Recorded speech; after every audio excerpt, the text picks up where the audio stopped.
syempre, ang mga Kalingap reactors din natin, no? Pasupport na rin po ng kanilang YouTube channel. Halaka, Kalingap Rab tatakbo sa pagka-mayor. Gaano ba ito katotoo? Yan ang ating alamin at pag-usapan. Magandang mapagpalang araw po sa inyo mga Kalingap. Marami po talagang salamat po sa patuloy na pagsuporta sa munting channel ko. Maraming salamat po talaga. Totoo ba kaya ito? Na si Kalingap Rab ay may planong tatakbo sa pagka-mayor sa kanyang lugar.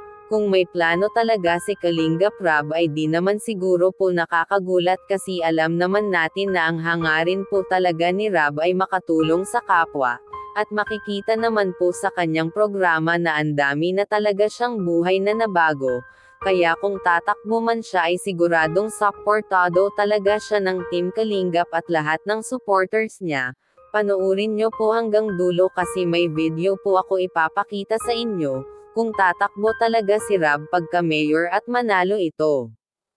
Ay deserve niya po talaga ang posisyon na yan. Para sa akin ay, kaya ni Rab ang mamahala sa kanyang lugar. Alam naman natin na matalino, at marunong din siyang gumawa ng desisyon para sa ikabubuti sa lahat, at di naman po puro salita lang si Rab, di gaya sa iba na puro lang salita pag nangungumpanya pa ito pero pag nakaupo na ay corrupt pala ito. Para sa akin iba po talaga si Rab, nakikita naman po sa gawa niya, na ang dami na siyang mga taong nabago ang buhay sa pagbablog niya. Ano pa kaya kung mayor na siya? At bilib din po ako kay Rab kasi may takot siya sa Panginoon. Palagi siyang nagsisimba at nag-Bible study kaya imposible po talaga ang magawa niya ang magnakaw ng pera ng tao o maging corrupt.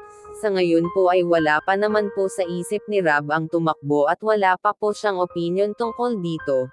Siguro ay mga supporters at fans niya lang talaga gusto na tumakbo siya kasi deserve naman po niya talaga. Malay po natin mga Kalingap na sa susunod na election ay maisipan ni Rab ang tumakbo bilang mayor. Kung yan ay nagkakataon sana po ay suportahan po natin siya mga Kalingap. Ito po yung konting video clip, panoorin nyo po. Ayan, isang mapagpalang araw po sa ating lahat mga Kalingap. Muli po, welcome back sa ating munting channel. Ito po ang ating channel Kalingap Rab at channel ng ama ng Kalingap, si Kuya Bal Santos Matubang. At nandito, tuloy-tuloy ang pong-scout natin, tuloy-tuloy ang pabahay natin, tuloy-tuloy ang pagsuporta natin sa mga scholars natin, may sakit po, yan, tuloy-tuloy pong suporta natin sa kanila, kina Reyna. So, tuloy-tuloy po ang ating programa. Salamat po sa mga viewers natin. So, ayan, syempre, di ko yan magagawa kundi rin sa tulong ng ating mga scouter, ano? So, kaya tayo nakakahanap dito ng mga karapat dapat tulungan dahil sa mga scouter natin, ang K-Boys, ang Kalingap Partners. Makikita mo talaga po sa kanya ang gustong makatulong sa kapwa at may mabagong buhay. Dito muna lang po tayo mga Kalingap. Maraming salamat po talaga sa patuloy na pagsuporta sa munting channel ko. Paki-subscribe naman po para updated ka sa panibagong video tungkol sa Kalingap. Salamat po and God bless po sa lahat.